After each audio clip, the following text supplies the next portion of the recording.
Nagbulag-bulagan sila sa mga tuntunin. Sapagkat ang pinag-uusapan natin ngayon, mga kababayan, ay halos 1 trilyon piso na nakulimbat sa kaban ng bayan.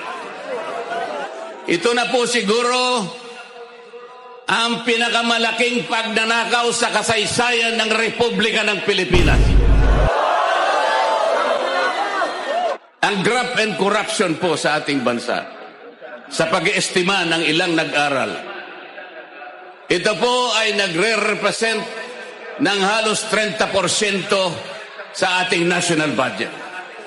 Kung ang ating national budget ay mahigit na 6 na trilyong piso, kayo na po ang kumuwenta kung ilan ang nawawala sa kaban ng bayan.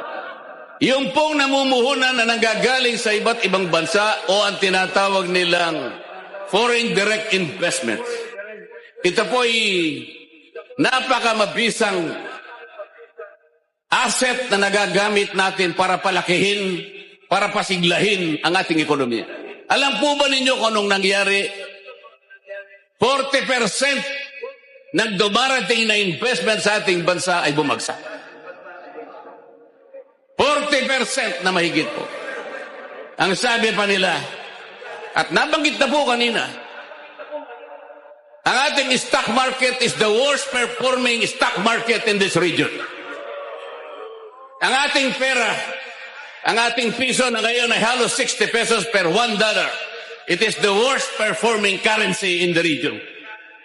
Ang nangyari dyan at naging resulta po, kaya naging mababa pati productivity ng ating agriculture. Pati po, ang ating turismo ay naging matamlay. Pati ang ating kalakalan ay naging matamlay. Ito lamang ang nagiging bunga ng korupsyon sapagkat ayaw nilang ilantad at gusto nila ay makaiwas sila sa pananagutan.